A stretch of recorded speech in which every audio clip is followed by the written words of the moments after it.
of standard 8 and I wanna ask some questions from you, and my first question is like, how do you navigate or how do you deal with the ethics dilemma between enforcing the law strictly and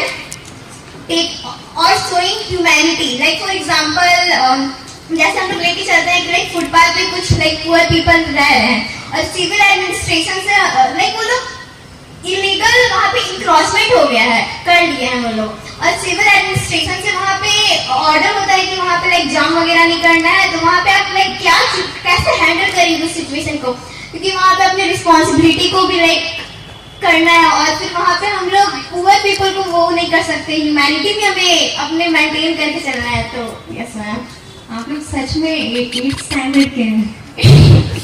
yes ma'am, मुझे अपने school में नहीं पता था eight class में कि ethical dilemma क्या होता है। ओके, सो ऐसी सिचुएशंस ऑलमोस्ट डेली आती है, स्पेशली एसडीएम वाली जॉब में एनक्रोचमेंट हटाइए, एनएच का अभी नेशनल हाईवे का काम चल रहा है डाल्टनगंज में, उसमें भी गवर्नमेंट लैंड पे बहुत सारे इंक्रोचमेंट है। तो फर्स्ट थिंग हम इंश्योर करते हैं कि अगर किसी का पक्का घर है, कोई भी पक्की बिल्डिंग है, चाहे वो एनक्रोचमेंट हो, उसकी जमीन हो, गवर्नमेंट लैंड हो या किसी और का हो, तो किसी भी पक्की बिल्डिंग के लिए उनको कॉम्पेंसेशन दिया जाता है। हाँ। उनके घर के लिए, उनके कुएं के लिए, इवन उनकी फसल के लिए भी। अगर वहाँ पे क्रॉप भी स्टैंडिंग है, क्रॉप उन्होंने लगाई है और उससे उनको जितना एक्सपेक्टेड है मार्केट रेट पर उन्हें कॉम्पेंसेशन दिया जाता है। और पक्की बिल्डिंग्स का नेशनल हाईवे अथॉरिटीज ही डिसाइड करते हैं, उस हिसाब से कॉम्पेंसेशन दिया जाता है, फर्स्ट थिंग। सेकेंड थिंग, कई केसेस में जैसे आपने धारावी स्लम के बारे में सुना होगा, मुंबई की धारावी स्लम के बारे में सुना है आप लोगों ने?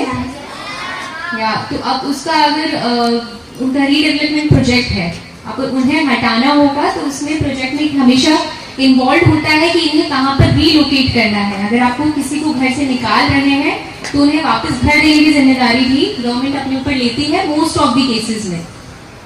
उस टाइम पर कोई और स्पेसिफिक सूटेबल लोकेशन देखी जाती है जहां कहीं और गवर्नमेंट लैंड हो, बड़ा पैच हो और वहां पे फ्लैट्स बनाकर सभी लोगों को अकोमोडेट किया जा सके। लेकिन द फर्स्ट थिंग जो लीगली हमें करना है, जो लॉ बाउंड है, अगर नेशनल हाईवे बनना है, कुछ भी ऐसा प्रोजेक्ट है और गवर्नमेंट लैंड का इंक्रोचमेंट फ्री करवाना है, तो वो हमें करवाना ही है। That we have to do. लेकिन एथिकली करेक्ट होने के लिए यहाँ पर 2-3 मेजर्स हैं और ये भी लीगल ही है। यहाँ पे भी हम आउट ऑफ द वे नहीं जा रहे हैं।